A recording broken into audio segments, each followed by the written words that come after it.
3 days after my grandparents' funeral, my mother walked into their house and said, "We put the house in my name." I knew that was a lie. What I didn't know was that someone had already forged my signature. A $410,000 debt had been tied to my grandparents' property, and the $1.2 million estate I thought I inherited was only a fraction of what they had secretly left behind. Then I found a hidden room beneath the workshop. And what I heard on an old recording changed everything I believed about my family. If you were in my position, would you trust your family or investigate everything? Tell me in the comments and subscribe if you want to hear the full story. And why mother walked into my grandparents' house 3 days after their funeral and told me she owned it. Not inherited it, not shared it, owned it. "We put the house in my name years ago," Calpurnia Voss said, placing her handbag on my grandmother's dining table. I stared at her. "Who is we?" "Your grandparents and me.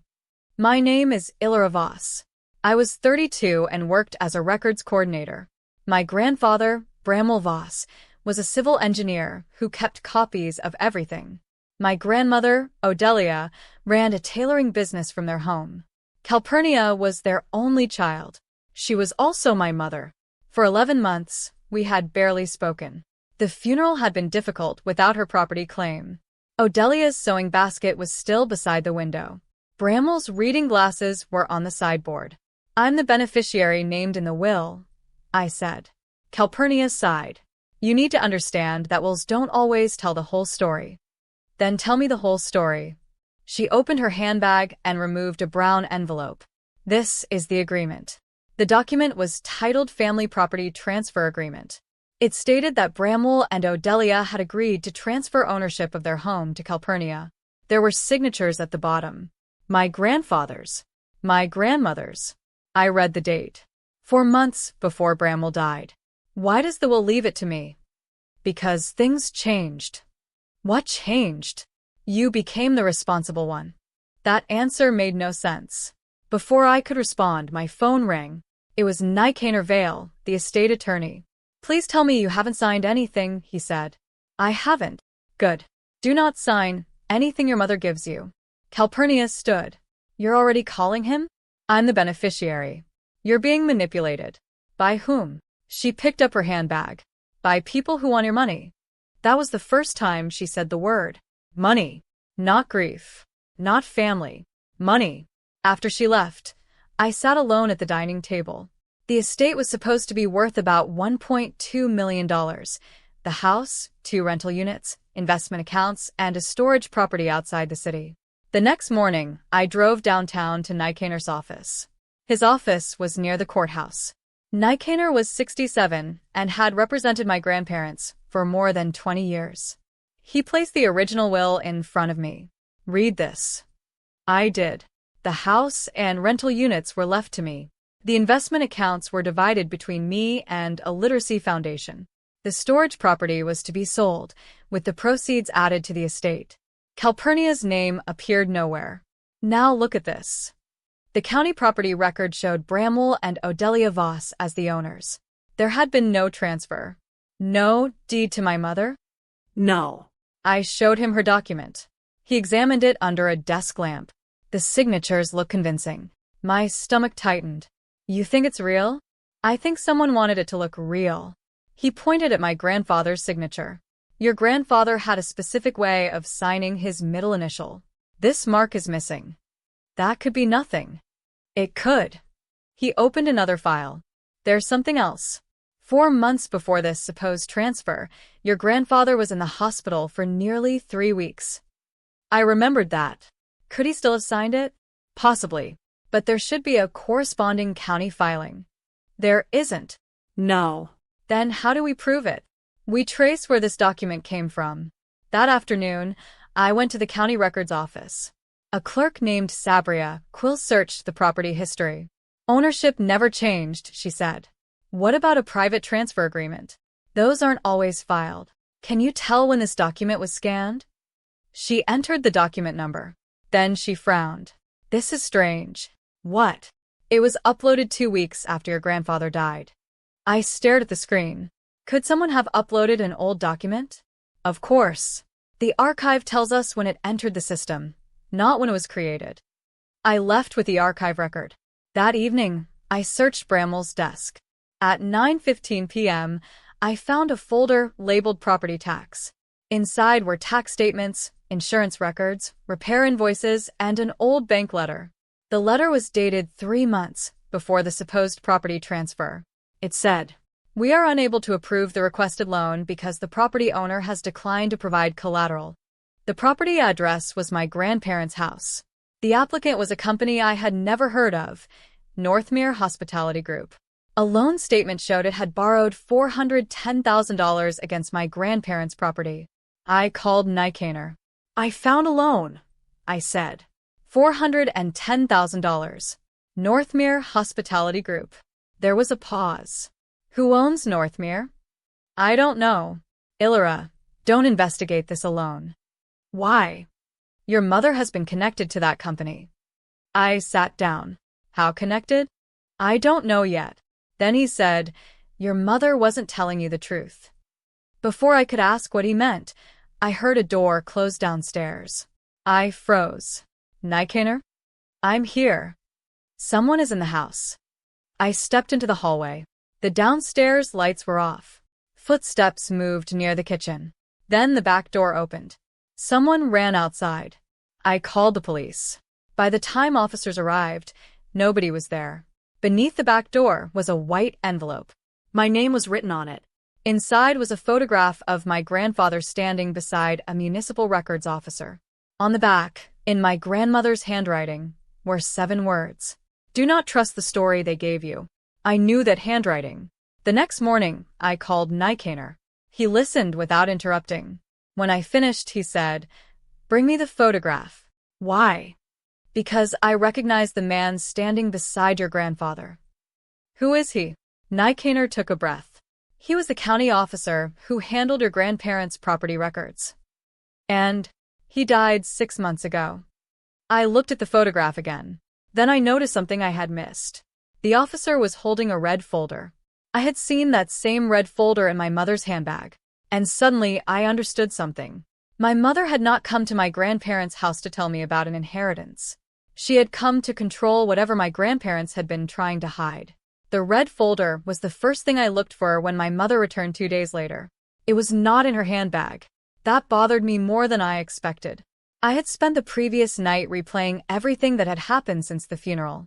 The envelope, the photograph, the dead county officer, the loan against my grandparents' house, and my mother's red folder. At 10:40 the next morning, Calpurnia knocked on the front door. I opened it, but did not invite her inside. "You look tired," she said. "I found something." Her expression barely changed. "What?" "A loan agreement."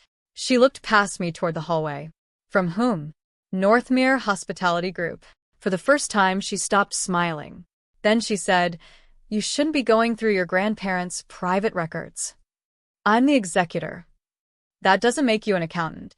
"Who owns Northmere?" She stepped inside without waiting for an invitation. "Illyra, there are financial arrangements you don't understand." "Then explain them." She placed her handbag on the chair. "Your grandparents helped me with a $410,000 loan. They guaranteed a business arrangement. The bank says their house was collateral. They knew about it, did they?" She looked at me. "Yes." I wanted to believe her. That was the problem. She was still my mother. Even after 11 months of distance, part of me still wanted her explanation to make everything ordinary. "What happened to the money?" I asked. "It's complicated." "Where did it go?" "Into the business." "What business?" She rubbed her forehead. "You've turned this into an interrogation. Because you're telling me the house belongs to you." "It does." "The county says it doesn't. Because the transfer wasn't properly recorded." I stared at her. "You just said the transfer happened." "It did."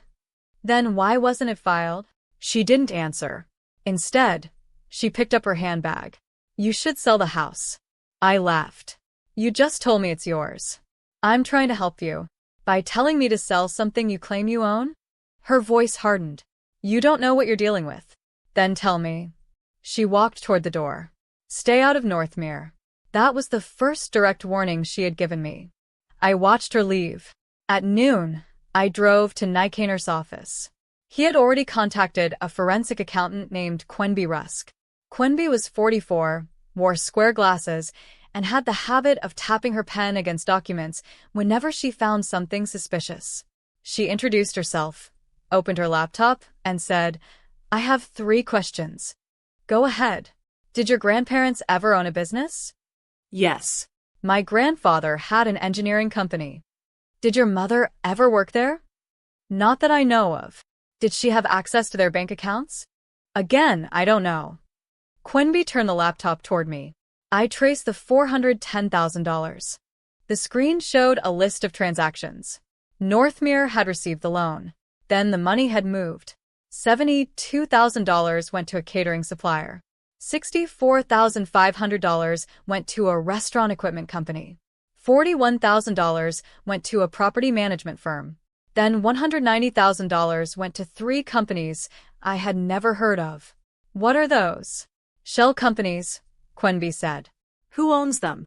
"We're checking." She clicked again. One of the accounts eventually transferred $61,400 to a company called Calpurnia Voss Consulting. My throat tightened. My mother's company? Looks like it. I looked at Nikaner. Why would my mother need money from a loan secured by my grandparents' house? "That," he said, "is what we're trying to determine." Quenby continued scrolling. "There's more." She showed me another list. 4 additional loans. Combined balance, $763,900. My hands went cold. "Are these connected to Northmere?" "Yes."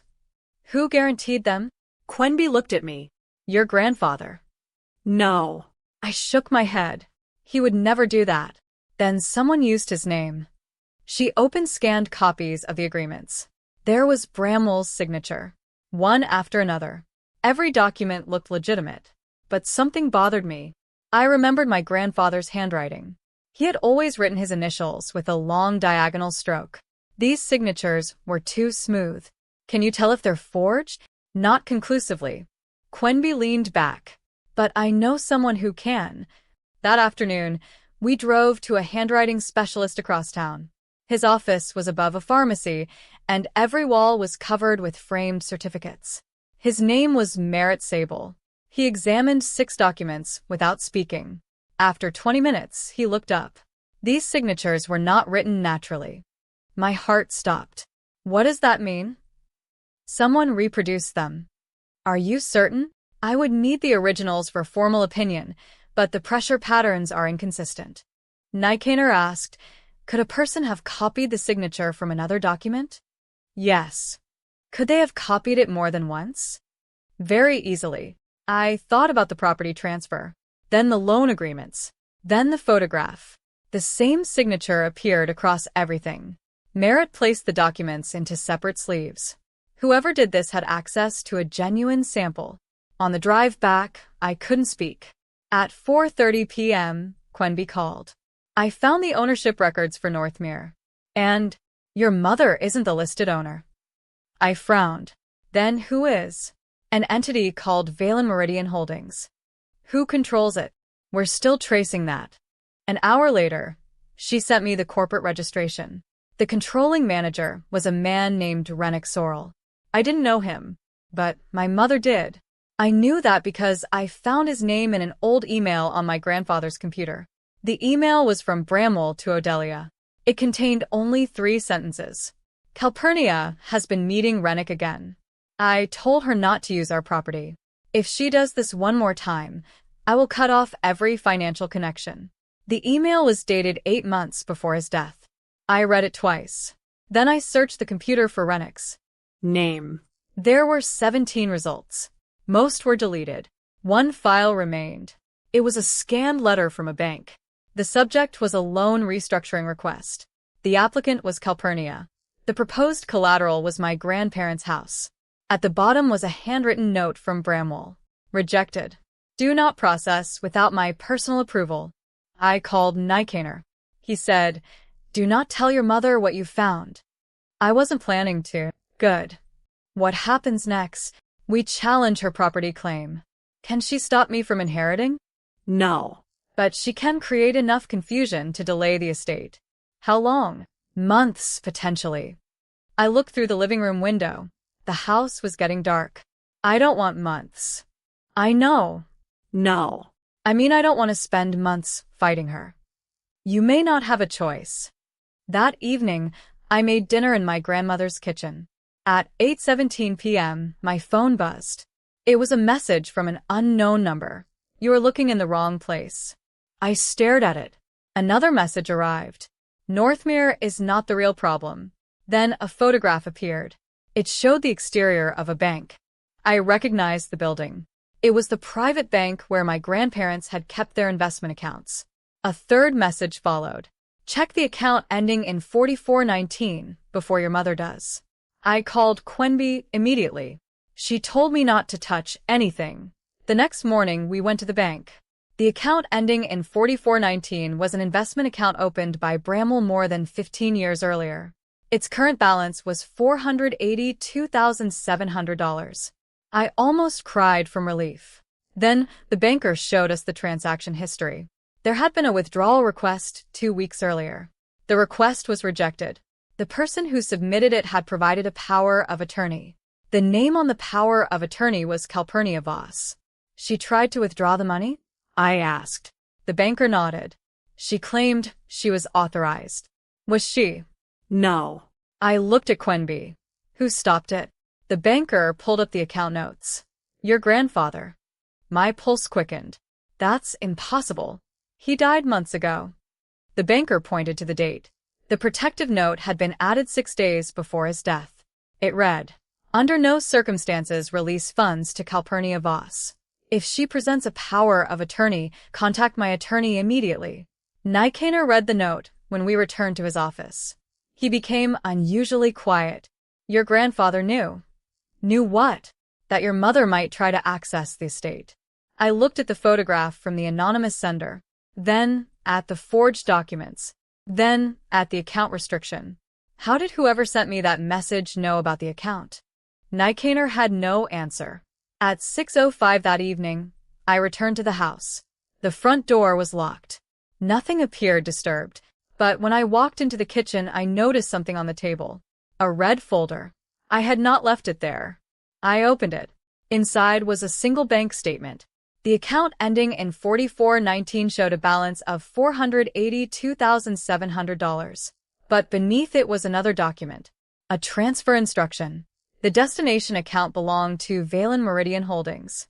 The instruction had been prepared 3 days after my grandfather's death, and the signature authorizing it was mine. The signature on the transfer instruction looked like mine. That was the part that frightened me most. Not because it was similar, because it was almost perfect. My full name, Illyra Voss, appeared beneath the authorization line. The letters leaned at the same angle as my handwriting. Even the final stroke matched the way I usually sign documents. But I had never seen the paper before. I didn't sign this, I told Nykaner. We were sitting in his office, less than an hour after I found the red folder. He studied the page without touching it. I believe you. How? Because your signature is wrong. I stared at him. What? Your current signature isn't the signature shown here. He opened a copy of the estate authorization form I had signed the previous week. Then he placed both documents side by side. The signatures looked almost identical. Almost. Look at the last letter, he said. I leaned closer. On the forged document, the final stroke continued upward. On mine, it stopped short. That tiny difference matters? To a handwriting specialist, yes. Quenby arrived 20 minutes later. She looked at the document. Where did you get this? It was in my kitchen. Her expression changed. Your mother? I don't know. Did anyone else have access to the house? Not that I know of. Quenby took photographs of the page. Then she asked, when did you last see the red folder? I've never seen it before. That means someone brought it there. Nykaner stood. We need to know whether the bank actually received this transfer instruction. He called the bank. The answer came back within 10 minutes. They had received a copy. They had rejected it because the account holder had not completed the required identity verification. That was the only reason the money was still there. I exhaled. How did they get my signature? Quenby looked at me. Your grandfather had hundreds of documents with your name on them. I remembered birthday cards, medical forms, school records, bank paperwork from when I was younger. Anyone with access to the house could have found a sample. Could my mother have done it? Possibly. But we don't know. Correct. I hated that answer. I wanted certainty. Instead, I had another question. Why would she need my signature if she already claimed the house belonged to her? Nykaner looked at the transfer instruction again. She doesn't need the house. What? She needs the money. That afternoon, Quenby traced Valen Meridian Holdings. The company had no office listed. Its registered address was a mail service in another city. Its manager, Rennick Sorrell, appeared in several corporate records. Then Quenby found something unexpected. Rennick was not just a consultant. He had previously worked for my mother. For 7 years. He had handled financial restructuring for 3 businesses. 2 had failed. 1 had been dissolved after creditors sued. And Northmere was the 4th. Why did my grandfather know him? I asked. Quenby answered carefully. He may have been warning your mother about him. She opened another file. It was a letter from Bramwell. This one was addressed directly to Rennick. The letter was only 1 page. You have no authority to represent my family, my estate, or my property. Do not contact my daughter regarding financial matters. It was signed by Bramwell. The date was 9 months before his death. I felt something sink inside me. My grandfather knew Rennick was involved. Yes. And my mother kept working with him. Yes. Then why did she say my grandparents agreed to everything? Quenby didn't answer. At 3 p.m., we drove to my grandparents' old engineering company. The business had been sold years earlier, but the building was still being used by another company. The current manager, Tavian Oro, agreed to meet us. He was in his 50s and remembered Bramwell. He was extremely careful, Tavian said. Did he ever mention my mother? Tavian nodded. More than once. What did he say? That he loved her. I looked down. And he said loving someone didn't mean trusting them with money. That sentence stayed with me. Tavian led us to a storage room. My grandfather left these? Yes. He never wanted to destroy old records. There were boxes of contracts, invoices, and engineering plans. 1 box had my grandfather's handwriting. Personal. Illyra only. My hands shook as I opened it. Inside were 12 envelopes. The first contained a copy of my birth certificate. The second contained photographs of me as a child. The third contained a letter. I opened it. My grandfather had written it shortly before his death. Illyra, if you are reading this, I probably failed to convince your mother to stop taking risks. I stopped. The next sentence made my chest tighten. I am not leaving you the estate because I think you deserve more than your mother. I am leaving it to you because I know you will not use it to cover someone else's debts. I read the rest. He explained that Calpurnia had borrowed money repeatedly. He had helped her several times. But each time, she promised it would be the last. The final request was different. She wanted him to sign over the house. He refused. Then she threatened to challenge his will. My grandfather wrote, "If she says I promised her the house, ask her why she waited until after my death to produce the document." I lowered the letter. That was exactly what she had done. But there was another envelope. This one was sealed with red tape. The label said, "Open only if Calpurnia files a property claim." I looked at Nykaner. He nodded. I opened it. Inside was a photocopy of a document I had never seen. It was a private agreement between Bramwell and a bank. The agreement stated that his house could not be used as collateral without the written consent of both Bramwell and Odelia. That meant the $410,000 Northmere loan had never been validly secured by the house. But then I saw the date. The agreement was signed 2 years before the loan. My grandfather had anticipated exactly this situation. Quenby looked at the page. There's something else. She pointed to the final paragraph. The agreement named a backup custodian, a person who could challenge any unauthorized transaction involving the property. The name was Odelia Voss. My grandmother. She was still alive when the Northmere loan was created. I said, "Yes." Did she ever object? Quenby turned the page. There was a handwritten note. Odelia had written. I objected in person. They told me the matter had been corrected. Nicanor read it. Who are they? We didn't know. Then Tavian entered the room holding another folder. I found this behind the filing cabinet. He handed it to me. It was a visitor log from the old engineering company. One name appeared several times. Renick Sorrell. The dates were spread across 3 months. The final visit occurred 4 days before Bramwell died. Beside Rennick's name was a handwritten note. Meeting with CV, private office. CV. Calpurnia Voss. My mother had met Rennick at my grandfather's company shortly before his death. I called her. She answered on the 4th ring. What do you want? Did you meet Rennick at Grandpa's company? Silence. Who told you that? Did you? You've been digging through old records. Answer me. Yes. When? I don't remember. 4 days before Grandpa died. She hung up. I stared at my phone. Then it rang again. This time, it was a blocked number. A man's voice said, You should stop. Who is this? You don't understand what your grandfather was involved in. What was he involved in? You're asking the wrong questions. Then tell me the right ones. He paused. Ask why your grandfather moved the insurance reserve. The call ended.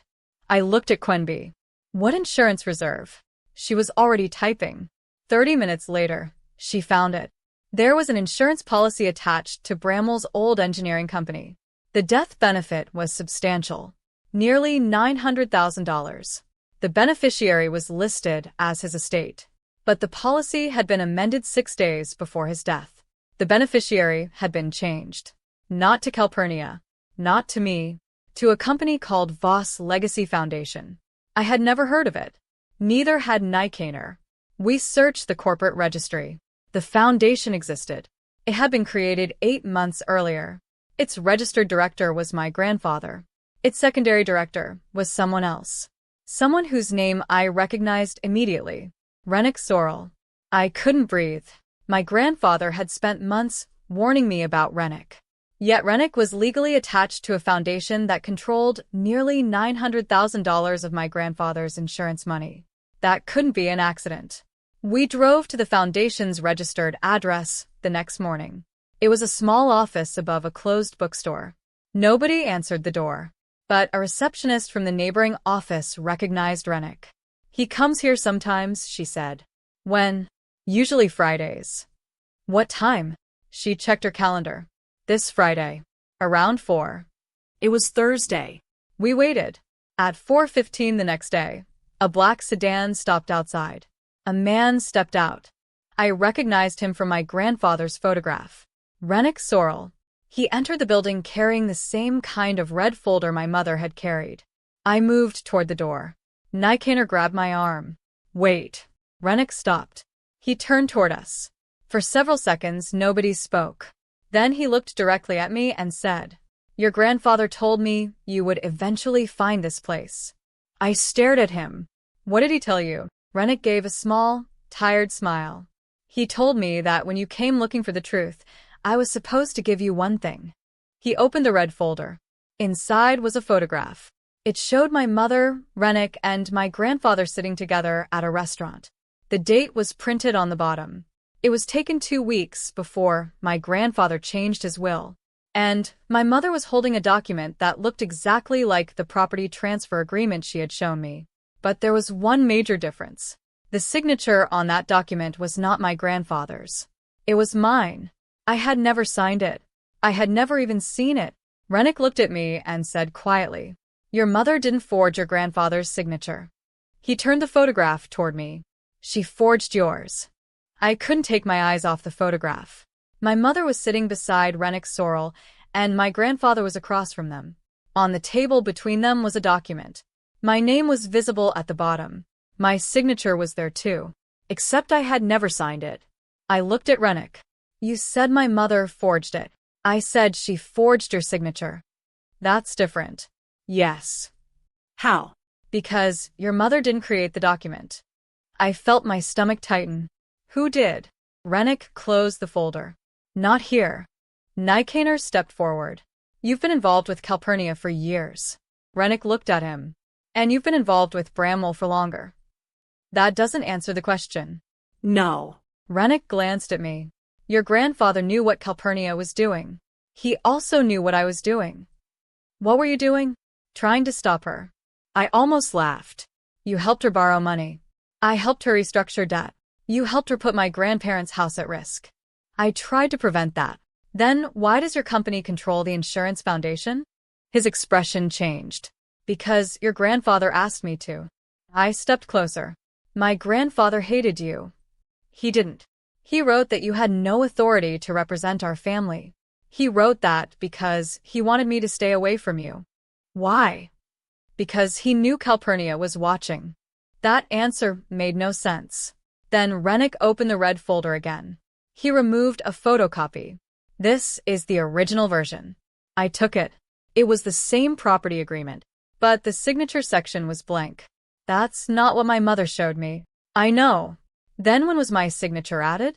After your grandfather died. By whom? Rennick looked directly at me. Your mother. I felt anger rise. Why? Because she needed the document to look like your grandfather had transferred the property to her with your knowledge. But why would my signature help her? Because you were the named beneficiary. I understood. If Calpurnia could make it appear that I had acknowledged the transfer, the estate would become easier to challenge. But there was still a problem. How did she get my signature? Rennick answered immediately. Your grandfather's office. I remember the boxes, the old forms, the childhood records. My grandfather had kept samples of my handwriting for decades. She had access? After the funeral. I shook my head. She wasn't there alone. She didn't need to be. Rennick placed another photograph on the table. It showed Calpurnia entering my grandparents' house the day after the funeral. She was carrying a black document case. Not the red folder, the black case. I remembered it. I had assumed it contained funeral paperwork. How did you get this? Security camera. From where? The neighbor. Why were you watching the house? Rennick didn't answer. Nykaner stepped in. You're hiding something? Rennick looked at him. Yes. What? Your grandfather asked me to. The room went silent. I stared at him. When? 3 weeks before he died. What did he ask you to do? Rennick sat down. Monitor Calpurnia's financial activity. Why? Because he suspected she was preparing to move assets. Did he know about Northmere? Yes. Did he know about the forged documents? Not the ones created after his death. I looked at the photograph. What did he know? Rennick reached into the folder. He pulled out a handwritten ledger. It contained dates, company names, account numbers, and amounts. The entries covered almost 4 years. Quenby took the ledger. This is a transaction map. Rennick nodded. Your grandfather tracked every loan Calpurnia took. I read one line. Northmere Hospitality Group. Then another. Valen Meridian Holdings. Then another. Voss Legacy Foundation. I looked up. Why would my grandfather create a foundation connected to all of this? He didn't create it for Calpurnia. Then why? To protect money from her. I stared at him. Rennick explained that Bramwell had discovered a large insurance policy connected to his former engineering company. He knew the payout could become a target if Calpurnia's creditors discovered it. So he established the foundation. The foundation was supposed to hold the insurance proceeds until the estate was settled. But Rennick was listed as a secondary director because Bramwell believed someone independent had to supervise it. Why didn't you tell me? Because you weren't supposed to know until the estate was finalized. I thought about the letter in the workshop. My grandfather had written that he wanted to protect me. But I still didn't trust Rennick. You could have taken the money. Yes. Why didn't you? Because the foundation has 2 signatures required for every transaction. Whose? Mine and the estate attorney's. I looked at Nykaner. He nodded slowly. That is correct. My anger shifted. Not away. Just in another direction. What happens to the $900,000? It remains protected. Protected from whom? Rennick looked at me. Anyone who tries to use your inheritance to pay someone else's debts.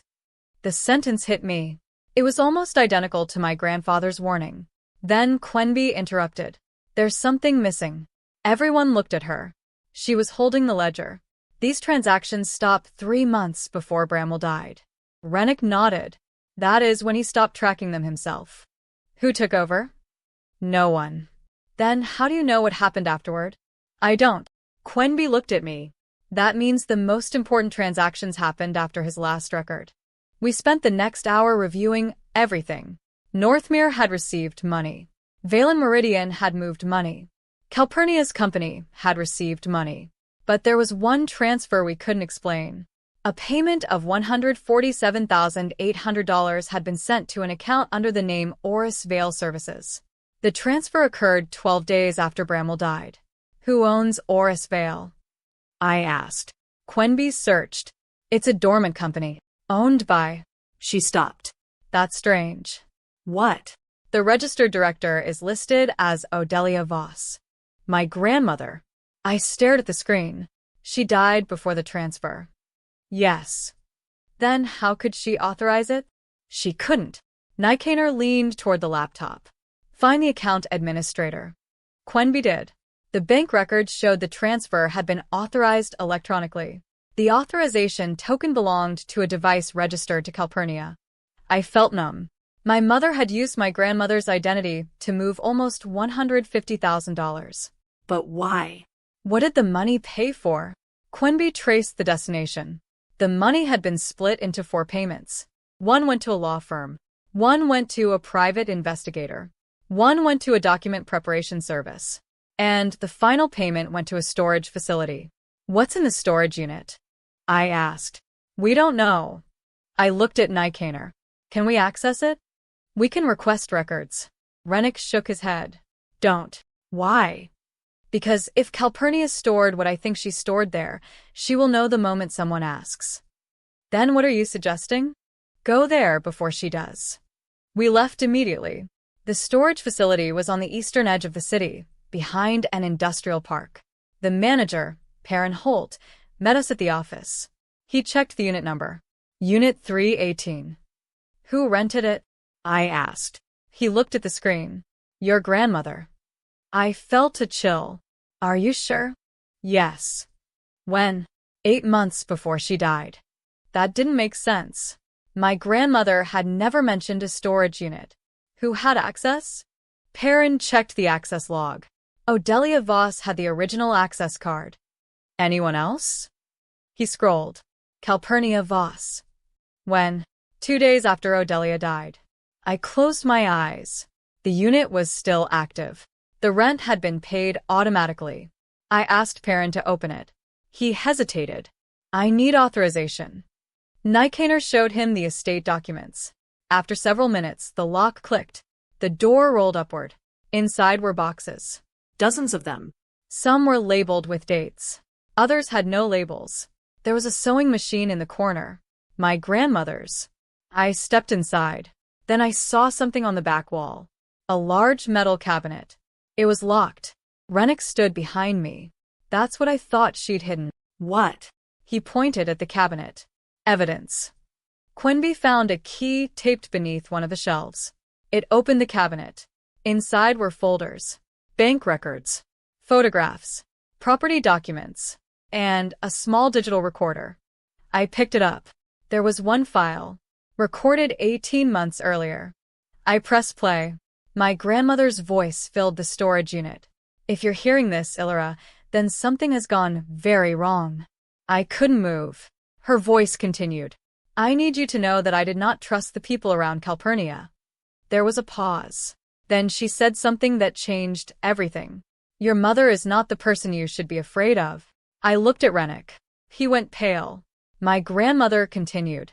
She's being controlled by someone who knows exactly how desperate she is. The recording crackled. Then a man's voice spoke in the background. I knew that voice. I had heard it once before. On the anonymous phone call. Rennick whispered. No. The recording continued. The man said, Calpurnia doesn't need to know the whole plan. She only needs to sign. My hands began shaking. My grandmother answered. And if she refuses? The man laughed. Then we'll use Illyra. The recording stopped. Nobody spoke. Quenby looked at me. Nykaner stared at the recorder. Rennick had turned completely white. "Who was that?" I asked. He didn't answer. I grabbed his arm. "Who was that?" Finally, he looked at me. "That was the person who arranged the Northmere loan." "Rennick." No. "Then who?" He swallowed. "Someone your family has known for years." I waited. Rennick looked toward the boxes. Then he said a name I had never expected to hear. "Your grandfather's former business partner." I frowned. My grandfather didn't have a business partner. Rennick shook his head. "He did. He sold the company." "Yes." "And the partner?" "He disappeared from the records." "Why?" Rennick looked at the recorder.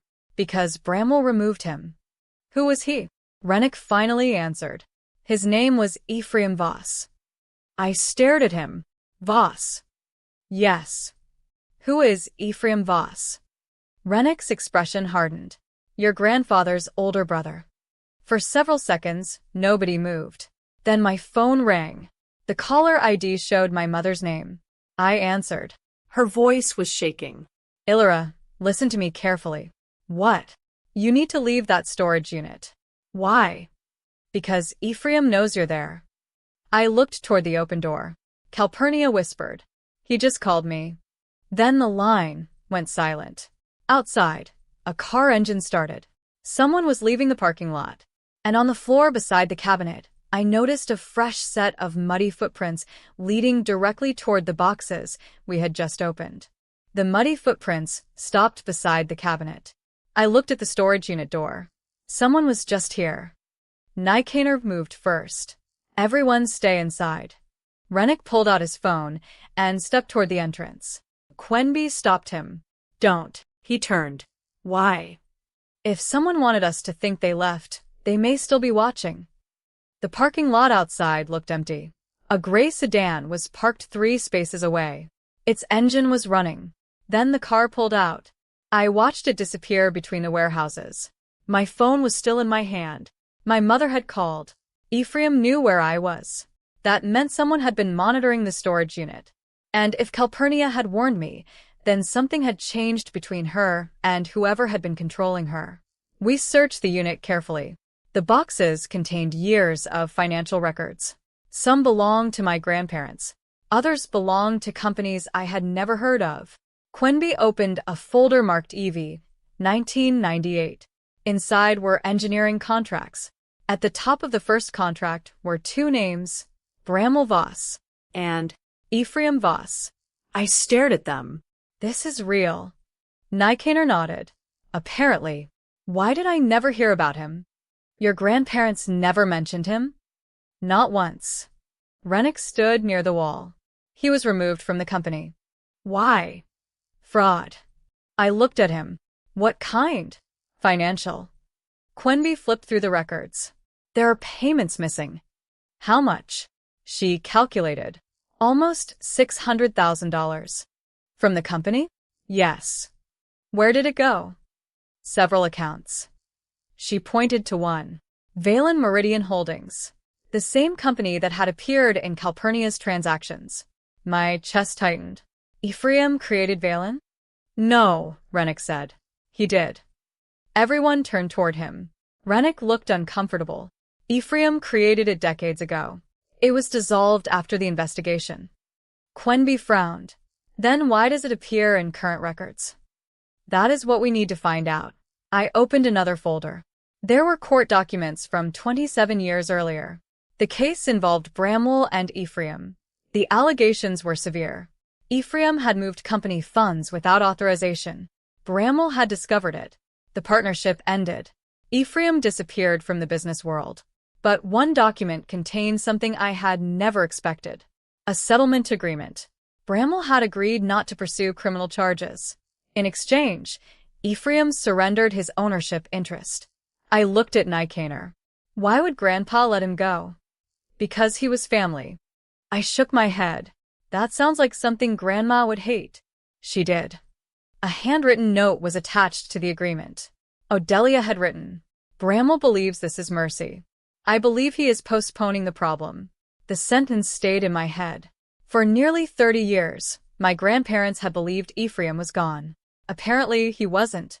At 6:40 p.m., we left the storage facility. I went directly to my mother's apartment. She opened the door before I knocked twice. She looked exhausted. Her hair was loose. Her face was pale. "You shouldn't have gone there," she said. "You knew about Ephraim." "Yes." "How long?" She looked away. "Years." "Then why did you lie to me?" "Because I was scared." "Of him?" She nodded. "Tell me everything." She stepped aside.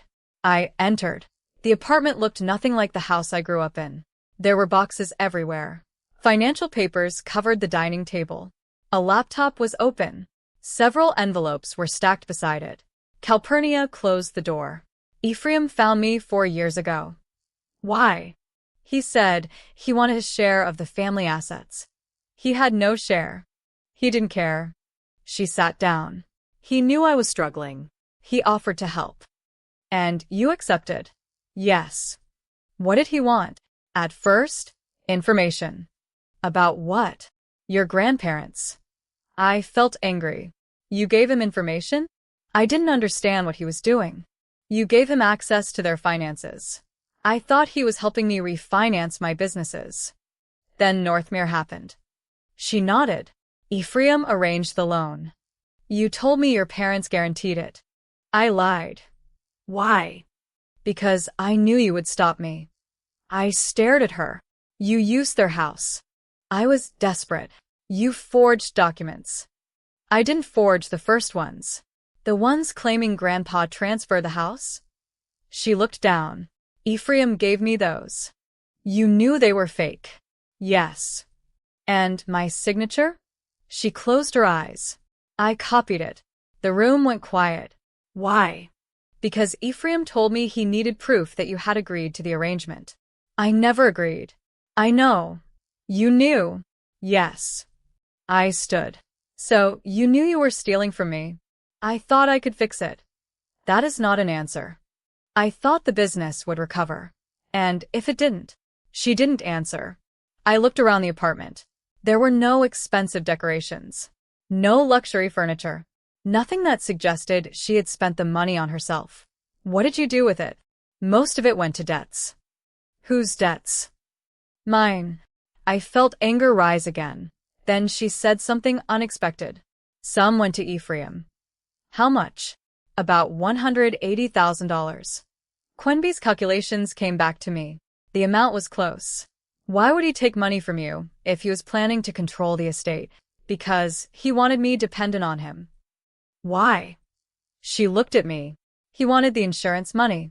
I froze. "The $900,000? "Yes." "How did he know about it?" "He knew everything your grandfather owned." "Then why did he need you?" "Because he couldn't access the estate directly." I understood. He needed someone inside the family. Someone who could create claims. Someone who could pressure me. "My mother." "Did he tell you to claim the house?" "Yes." "Did he tell you to forge my signature?" "Yes." "Did he tell you to create the transfer agreement?" She hesitated. "Yes." I felt sick. "And the bank transfer?" "He told me to prepare it." "Why didn't you finish it?" "Because your grandfather's attorney blocked it." I sat across from her. "What about the red folder?" She looked confused. "What red folder?" "The one I found in the house." "I don't know." "The one you carried after the funeral." She shook her head. "That wasn't mine." "You're lying again." No. She stood. "Illyra, I swear. I had a black case. The red folder belonged to Ephraim." That made me stop. Why was it in my house? He must have left it. When? The night I went there. "You were alone?" She hesitated. "No." "Who was with you?" "Ephraim." The room seemed smaller. "He was inside my grandparents' house?" "Yes." "When?" "The night before I told you about the property." "Why?" "He was looking for something." "What?" She shook her head. "I don't know." "You're still protecting him?" No. "Then tell me what he was looking for." She started crying. "Illyra, your grandfather left something behind." What? "I don't know." "You just said Ephraim was looking for it." "He said it was a ledger." I remembered the storage unit. The transaction ledger. "He thought the ledger was there?" Yes. Did he find it? No. Why? Because your grandmother moved it. I stood. Where? Calpurnia wiped her face. She told me once that she had hidden it somewhere only you would search. I thought about the house, the workshop, the hidden room, the old filing cabinets. What does the ledger contain? Everything. Everything about what? Ephraim. I drove back to my grandparents' house. It was nearly 10 p.m. Nicanor wanted me to wait until morning. I refused. Quenby came with me. We entered through the kitchen. The house was dark. I turned on the lights. Where would Grandma hide something? I asked. Quenby looked around. Somewhere you would naturally search. I thought about my childhood. My grandmother had always kept important things in ordinary places. Her sewing room, her kitchen, her bedroom. Then I remembered the tailoring table. I pulled open the bottom drawer. Nothing. Second drawer. Thread. Third drawer. Old measuring tapes. Quenby crouched beside me. Try the machine. I removed the sewing machine cover. Behind it was a narrow compartment. Inside was a black notebook. The cover had no label. I opened it. The pages were filled with numbers. Company names. Dates. Payments. People. Ephraim's name appeared repeatedly. Then I saw something that made me stop. A payment dated 6 months before Bramwell died. The sender was Voss Structural Advisory. The recipient was not Ephraim. It was Calpurnia. The amount was $25,000. Underneath it, Odelia had written, "Emergency payment. Final warning." There were 12 similar entries. My mother had been receiving money from my grandparents for years. But the final entry was different. It was dated 3 weeks before Bramwell died. The amount was $300,000. The note said, "Refused. She has chosen him." I looked at Quenby. "Who is him?" We turned the page. The next entry contained only one sentence. "If Ephraim returns, protect Illyra first." The following page had been torn out. So had the next 3. I flipped through the notebook. 4 pages were missing. Then I noticed a folded piece of paper inside the back cover. I opened it. It was a handwritten map. It showed the property, the house, the workshop, the rental units, and a small structure behind the garden that no longer existed. Beside it were 2 words. Second foundation. Quenby looked at me. "What is that?" "I don't know." We went outside. The garden was dark. I used my phone flashlight to follow the old map. Behind the workshop was an area covered with gravel. The old structure had been removed years ago, but beneath the gravel was a rectangular concrete slab. We searched for an access point. After 10 minutes, Quenby found a metal ring. She pulled it. A trapdoor opened.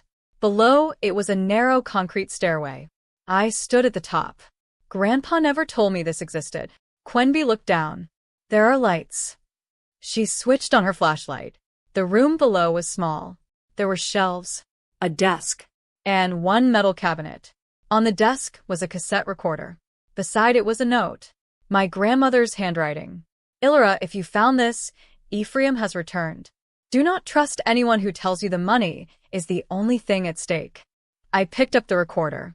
There was one cassette inside. I pressed play. My grandfather's voice came through the speaker. His voice sounded weak. "Illyra, if this recording reaches you, then I was right about Ephraim." I held my breath.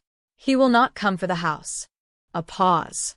"He will come for something far more valuable." The recording crackled. Then Bramwell said, "The estate is not worth $1.2 million. I looked at Quenby. She stared back.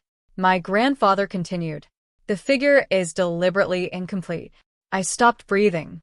"The true value of what I left you is closer to $4 million. Then the recording ended. For several seconds, neither of us moved. $4 million. Not $1.2 million. Nearly $4 million. And suddenly, every lie made more sense. The forged signatures, the loans, the insurance policy, the house. My mother's desperation. Ephraim's return. They had not been fighting over the inheritance I thought I had. They had been fighting over an inheritance worth more than 3 times what I knew. Then Quenby noticed the cabinet. There are files inside. I opened it. The top folder was labeled Asset 1, Private Trust. The second, Asset 2, International Holdings. The third, Asset 3, Voss Family Reserve. At the bottom was a fourth folder. Its label made my hands go cold. Asset 4, Do not disclose until Illyra is safe. Before I could open it, headlights appeared through the basement window. A car had stopped outside the house. Quenby whispered, "Someone followed us." I turned off the light. We listened. A car door opened. Then another. Footsteps moved across the gravel. Someone entered the workshop. A minute later, I heard the basement door above us open. Then a man's voice came down the stairs. "I know you're here, Illyra." I recognized it immediately. It was the voice from the anonymous call. Ephraim. He stopped at the bottom step. Then he said, "You have 5 minutes to give me the ledger." I looked at the folder marked Asset 4, and for the first time, I understood that my grandparents had not hidden their fortune from my mother. They had hidden the most important part of it from everyone. Ephraim stood at the bottom of the stairs. I could not see his entire face in the darkness, but I knew his voice. It was calm.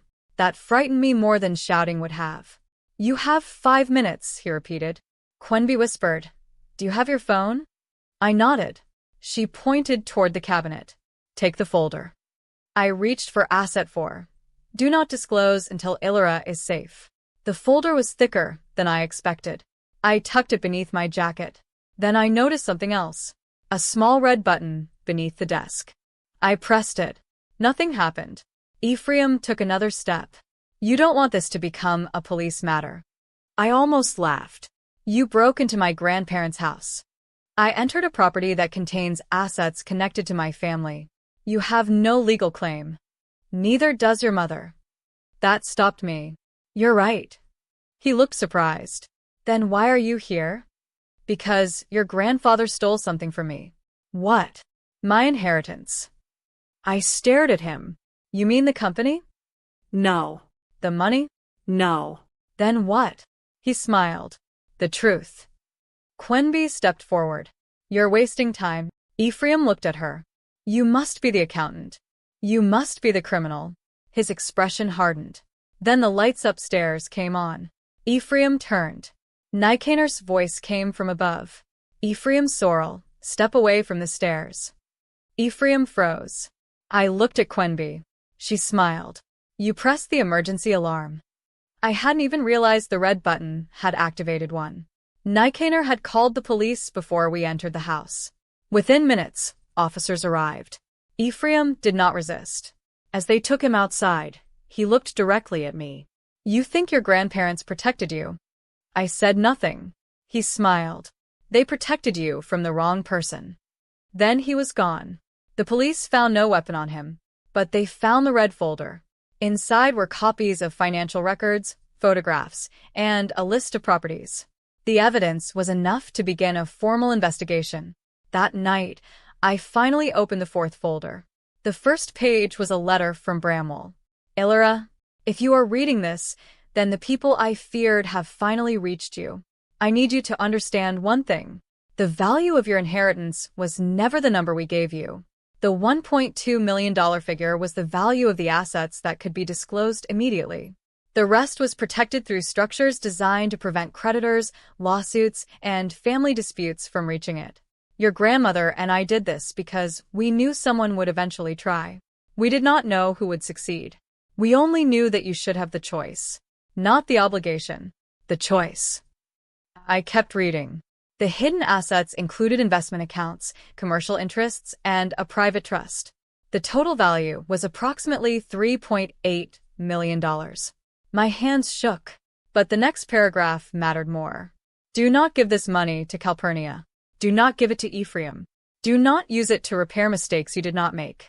If they ask you to save them, remember that we already gave them chances." I stopped reading. For years, my grandparents had been helping my mother quietly. They had not abandoned her. They had simply reached a limit. The final pages contained instructions for the trust. I was the sole beneficiary. Nikanor was the legal administrator. Rennick was not the owner. He was a temporary trustee. His role ended when the estate was settled. That explained everything. He had been protecting the money. He had also been hiding information from me. I was angry about that. The following morning, I confronted him. We met at Nikanor's office. You lied to me. Rennick nodded. Yes. You knew the estate was worth almost 4 million. Yes. You knew about Ephraim. Yes. You knew my mother was working with him. Yes. I stared at him. Why should I trust you? You shouldn't. That answer surprised me. He continued. Your grandfather didn't ask me to become someone you trusted. He asked me to make sure nobody could reach the assets before you understood them. You could have stolen everything. I could have. Why didn't you? Because I owed your grandfather. What did you owe him? Rennick looked down. Your grandfather saved my company when I was young. Ephraim had tried to destroy it. That was the first time Rennick told me the personal part. Years earlier, Ephraim had manipulated several businesses into transactions that benefited him. Rennick had discovered it. Bramwell protected him. After that, Rennick became one of Bramwell's most trusted advisors. But Calpurnia eventually contacted him. She told me she needed help. And you helped her. At first. Then what changed? I realized she was working with Ephraim. So, why didn't you expose them? Because your grandfather had one instruction. What? Do not force Calpurnia into a corner until Illyra is protected. I sat silently. That was the hardest part. To accept. My grandfather had been trying to protect my mother too. Not from consequences. From Ephraim. The court case moved quickly after Ephraim's arrest. His financial records were subpoenaed. Investigators discovered that he had created a network of companies to conceal assets and manipulate debt. Northmere was only one part of it. Valen Meridian was another. He had used Calpurnia to create false claims against the estate because he needed access to the hidden trust. The property was never his real target. It was leverage. The $900,000 insurance reserve was leverage. My supposed $1.2 million inheritance was leverage. Even my forged signature was leverage. He wanted me to appear to have authorized the transfer, so he could argue that the estate had already been distributed. Once the court accepted that story, the trust would have become much easier to attack. But his plan failed because my grandfather had created records for every contingency. The handwriting expert confirmed the signatures were forged. The bank confirmed the unauthorized transfers. The county confirmed the property never changed ownership. Dorian Kest, the buyer of the storage property, testified that Calpurnia had tried to sell him something she did not own. The evidence became overwhelming. Calpurnia eventually cooperated. She admitted what she had done. She also admitted that Ephraim had threatened her. That did not erase her responsibility, but it explained why she had continued even after she realized the documents were false. She had been afraid. I understood that. I did not excuse it. Months later, the court ordered restitution. Calpurnia lost her business and most of her remaining assets. She was required to repay the money she had taken and the costs created by the fraudulent claims. Ephraim faced multiple criminal charges related to fraud, financial manipulation, and document falsification. He spent the following years fighting the case. The final judgment gave him no access to my grandparents' estate. The storage property was eventually sold to Dorian at a fair market price. The money went into the estate. The house remained mine. I kept it, not because my mother wanted it, not because Ephraim had tried to take it, because I wanted it. I renovated the rental units and kept the main house almost exactly as my grandparents had left it. My grandmother's tailoring room became a scholarship office. My grandfather's workshop became a small records room. I established the Odelia and Bramwell Voss Scholarship Fund with part of the inheritance. The first 12 recipients were students studying engineering, accounting, and community development. I chose those fields because my grandparents believed practical education gave people independence. A year after the court case ended, Calpurnia asked to meet me. We sat in a public garden. She looked different.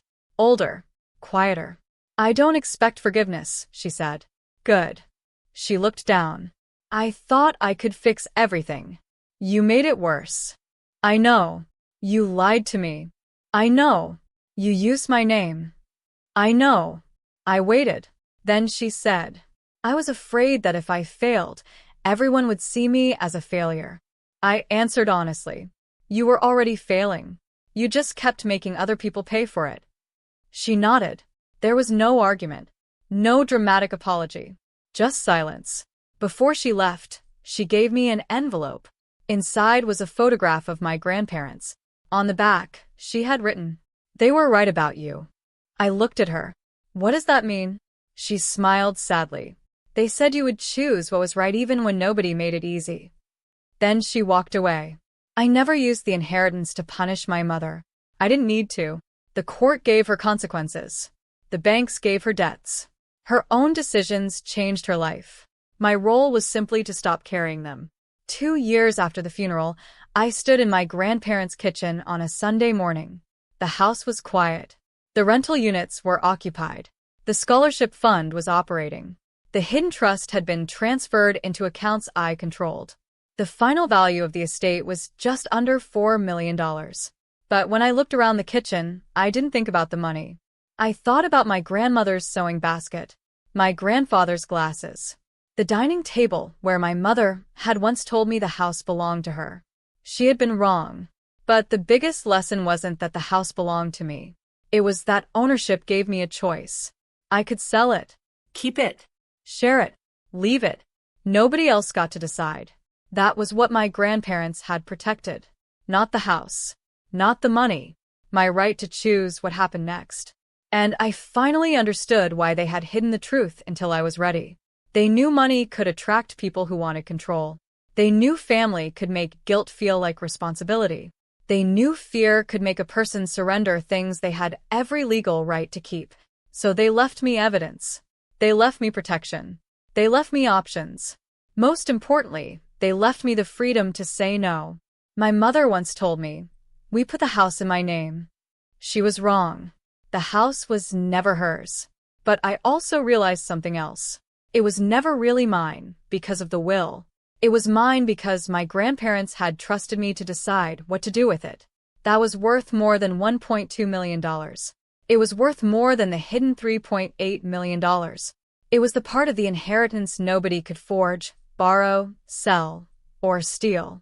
My grandparents left me a future. And for the first time in my life, nobody else was allowed to write it for me.